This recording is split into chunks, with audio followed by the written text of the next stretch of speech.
bersamamu dan bersama rohmu. Inilah Injil Yesus Kristus menurut Santo Lukas.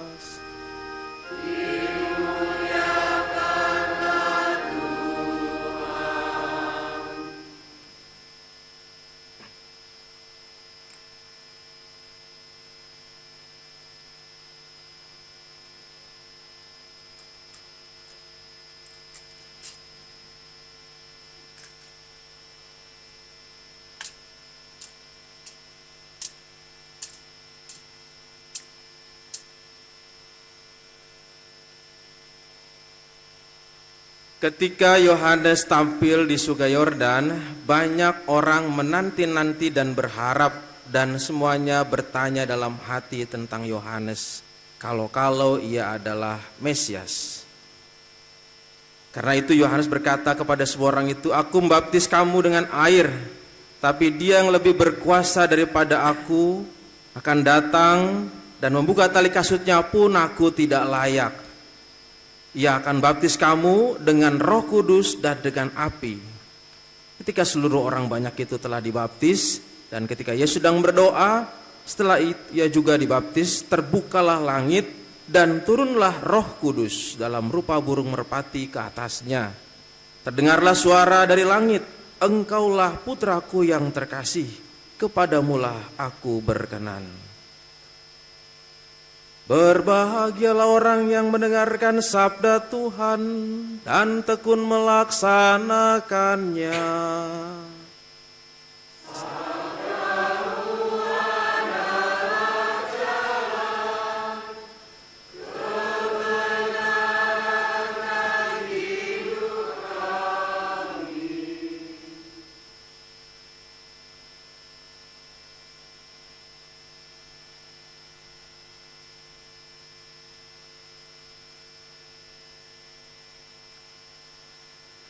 Bapak Ibu Saudara-saudari sekalian, selamat pagi. Kalau saya ditanya, Romo kira-kira sudah lama jadi Romo ini, apa suka dukanya? Wah, kalau ditanya begitu, kalau soal suka dukanya, perjuangannya ada, tetapi yang diceritakan pasti yang sukanya saja. Biar apa? Biar banyak yang tertarik, apalagi kalau cerita di depan anak-anak mistinar gitu ya. Suatu ketika saya sedang diminta untuk kalau nggak salah itu sakramen perminyakan. Waktu itu buru-buru ya.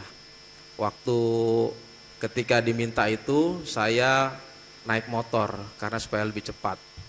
Ketika sampai di tengah jalan, kurang lebih dari pintu depan gereja, ternyata itu motor bensinnya habis, sering dipakai oleh karyawan, lupa diisi. Lalu ketika itu ada pom bensin di dekat sini. Lalu saya isi di pom bensin itu, udah ngantri tuh, yang sana sudah nungguin di rumah sakit. Ketika itu, lalu kemudian saya mengantri, sedang diisi, saya kemudian mau menyiapkan uang. Ketika saya buka kantong saya raba dompet saya, kok nggak ada. Saya buka tas saya, kok nggak ada. Waduh, ketinggalan nih. Nggak bisa balik lagi karena motornya sudah diisi bensin begitu ya. Kalau misalnya saya balik lagi, saya kabur, disangkanya saya nggak bayar nih. Saya buka begitu, panik juga nih. Lalu yang petugas pom bensinnya ngeliatin saya terus nih. Ini kenapa nih, kok panik nih. Lalu kemudian saya bilang sama petugas pom, "Pak, sebentar ya, saya cari dompet saya dulu." Saya udah tahu nih, padahal dompet saya udah ketinggalan nih. Saya mau bilang mau balik lagi, pasti gak mungkin kan. Tiba-tiba di belakang langsung, "Wah, Romo ya?"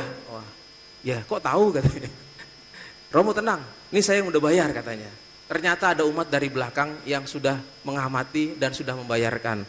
"Terima kasih." Lalu saya langsung, habis itu ditelepon, langsung saya pergi ke rumah sakit. Itu kejadian pertama. Kejadian kedua ya, ini makan. Nah kalau makan ini nggak mungkin lupa bawa dompet, nggak mungkin ya. Kalau makan itu nggak mungkin lupa bawa dompet, makan ya di warung, di restoran, lalu kemudian bersama yang lain, tiba-tiba mau dibayar, "Pak, nggak usah Pak, sudah ada yang bayarin." siapa ya? Jadi orangnya begitu aja lewat. Pas lagi udah sampai di rumah, di telepon, di WA, tadi saya Romo. Wow. Jadi menjadi Romo itu kadang-kadang itu sukanya itu ada status gampang dan tidak usah bayar gitu ya. Jadi kalau para mistinar pengen ya begitu, jadilah Romo begitu ya. Tapi kejadian-kejadian seperti itu tak terduga. Dan ketika orang merasakan itu ada sesuatu yang anugerah lah ya gitu ya. Tetapi itulah sebuah status, saudara-saudari, sebuah status yang tentu saja dengan status itu orang bisa kira-kira kenal, lalu kemudian dibayarin, atau kemudian kenal, dibantu dan sebagainya. Apalagi pastor, pasti banyak umatnya yang kenal begitu ya. Nah, saudara-saudari, tentu kalau saudara-saudari melihat soal ini di kota-kota besar ya, status orang itu menjadi suatu yang penting. Dan kadang-kadang orang dalam media sosial pun update status supaya banyak dikenal orang. Tetapi yang dimaksud ini adalah bahwa status yang kita terima itu adalah sebuah hal yang dibangun ya, misalnya dalam berbagai macam karakter dan sebagainya. Tetapi juga ada status yang dianugerahkan ya, seperti tadi yang saya ceritakan tadi. Nah, ketika saudara-saudari melihat hal seperti itu, maka kita pun juga diingatkan akan yang disebut dengan sebuah rahmat yang begitu saja didapatkan ya. Ketika tiba-tiba makan sudah kenyang mau bayar, dibayarin, wah itu kan anugerah itu kan ya. Nah, untung makanannya nggak mahal-mahal, kalau makanannya mahal, waduh kasihan juga yang bayarin gitu ya. Nah, apalagi adalah sebuah status yang diberikan oleh Tuhan kepada kita, yang tentu saja status itu memberikan kepada kita suatu privilege sendiri, kekhususan. Dan pada hari ini kita diingatkan akan sebuah status yang khusus itu.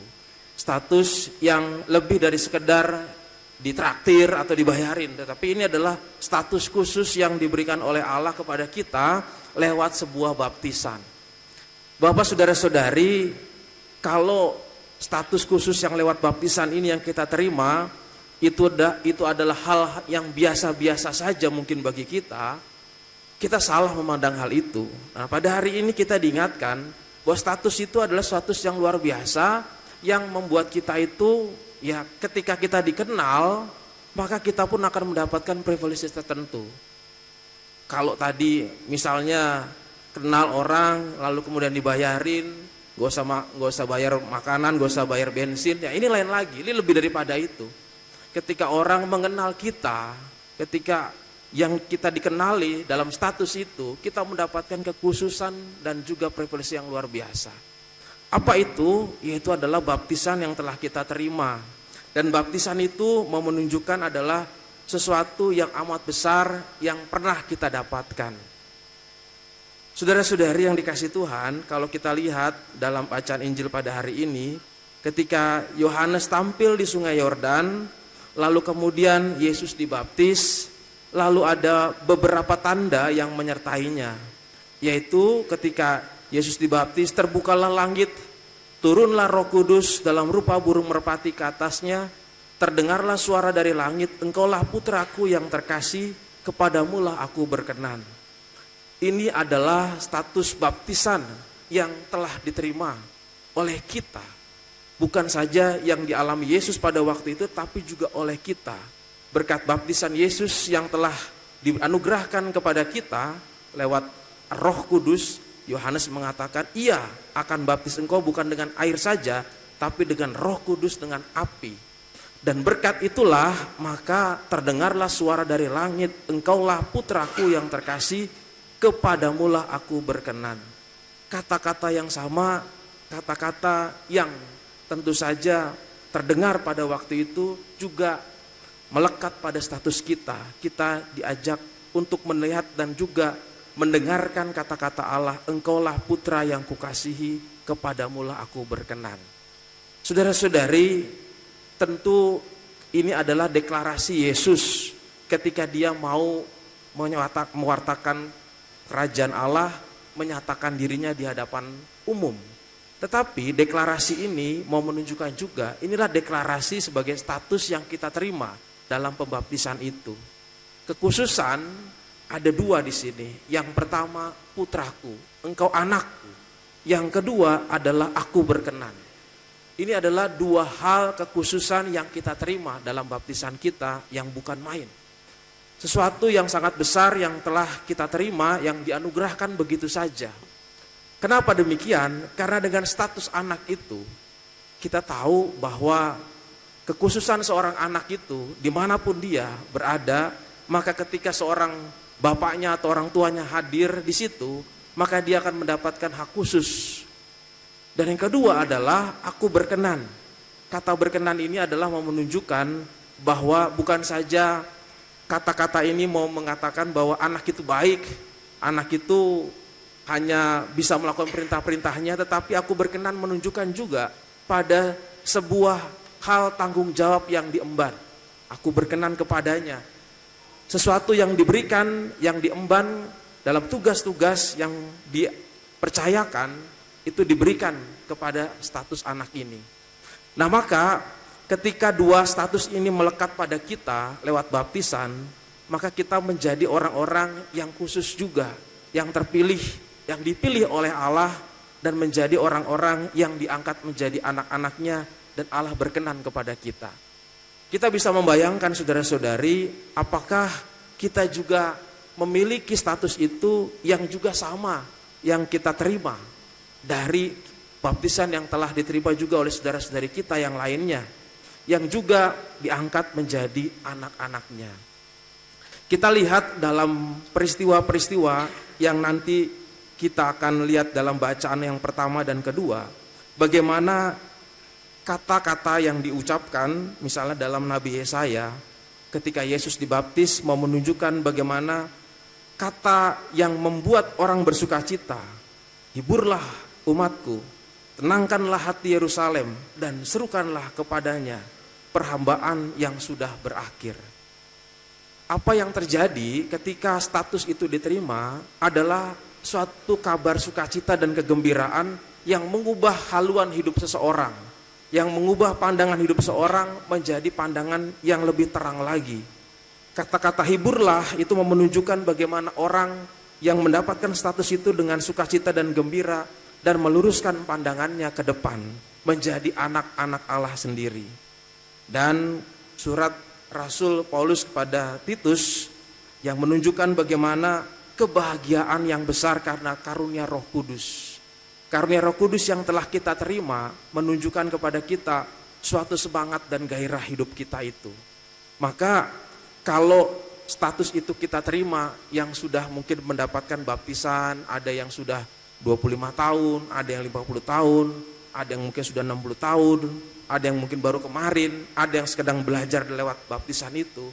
Apakah status itu juga memberikan kepada kita suatu kebanggaan, suatu privilege, suatu kekhususan yang kita bawa kemana-mana?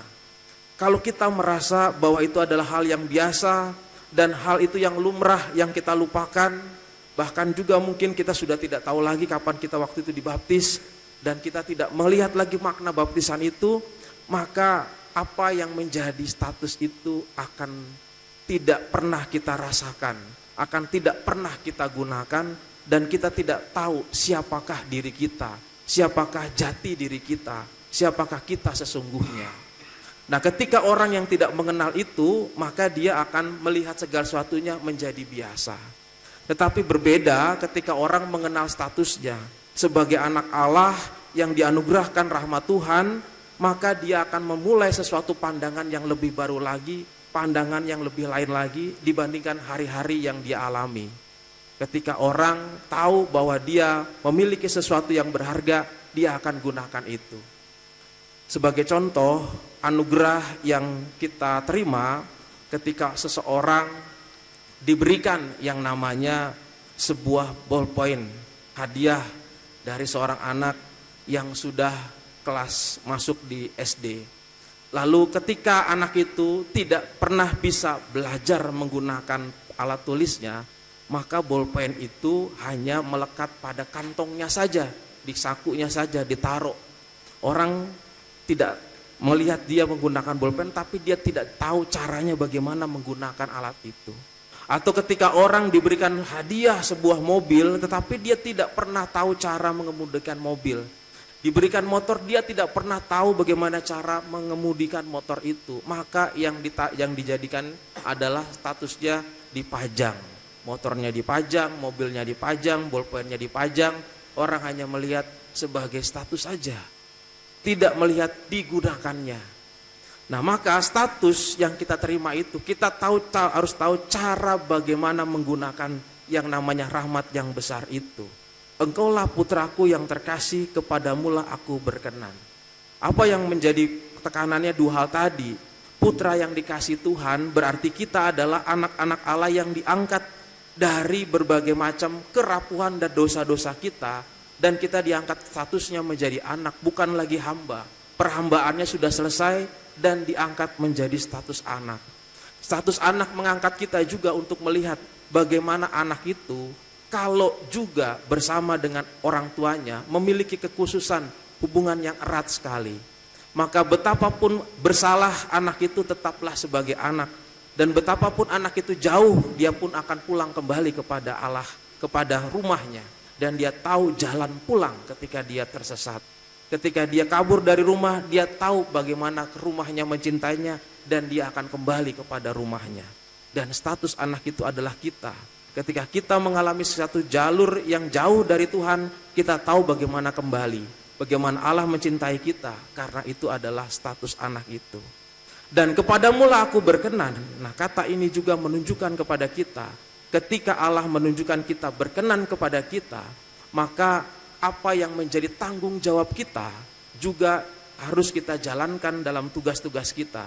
Bukan saja menerima kekhususan dan privilege, tetapi sebagai tanggung jawab itu. Apa tanggung jawabnya? Tanggung jawabnya adalah jelas sekali. Kalau kita sebagai seorang anak, saya sering mengumpamakan dengan beberapa hal. Banyak dari kita kadang-kadang lupa akan status sebagai anak itu. Dan seringkali kita menuntut kepada Allah.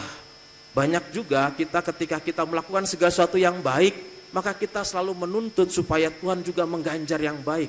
Padahal kita sudah diberikan privilege itu, diberikan juga rahmat itu, dan juga diberikan hadiah yang sangat besar itu. Ketika seorang anak dibagi tugasnya, kamu mengepel rumah, tugas kamu sebulan ini mengepel, tugas kamu mencuci piring, tugas kamu mengelap meja dan sebagainya. Lalu kemudian pada akhir bulan, ketika orang tuanya gajian, anaknya minta jatah. Saya sudah melakukan ini, saya sudah melakukan ini. Mana upah saya, mana gaji saya? Hal itu tidak wajar diminta oleh seorang anak yang adalah bagian dari rumah itu. Kalau dia melakukan pekerjaan yang baik itu, pekerjaan rumahnya, karena dia sebagai anak yang juga melakukan tugas-tugas yang baik, yang juga bertanggung jawab atas rumahnya itu. Nah, ketika kita melakukan tugas-tugas kita dengan baik, kita ekaristi, kita memuji Tuhan, kita berbuat amal, berbuat kasih, dan sebagainya, maka kita pun tidak boleh menuntut kepada Allah, karena itu adalah bagian dari warisan yang kita miliki, kebaikan-kebaikan yang dikerjakan. Kepadamulah aku berkenan, tanggung jawab itulah yang kita kerjakan. Dan apa upahnya? Upahnya adalah kita sudah diberikan down payment, kita sudah diberikan DP, yaitu adalah status baptisan, status anak yang sudah diberikan dari sekarang. Dan ketika kita kembali ke surga, Allah mengenalinya, ini anak saya, ini anak saya. Betapapun salahnya, betapapun dia jauhnya, ini anak saya. Itulah status, engkaulah putraku yang terkasih, kepadamulah aku berkenan. Kita bersyukur akan rahmat itu, tapi kita tidak kehilangan tanggung jawab kita sebagai orang-orang yang dibaptis atas nama Tuhan. Semoga Tuhan memberkati kita. Amin.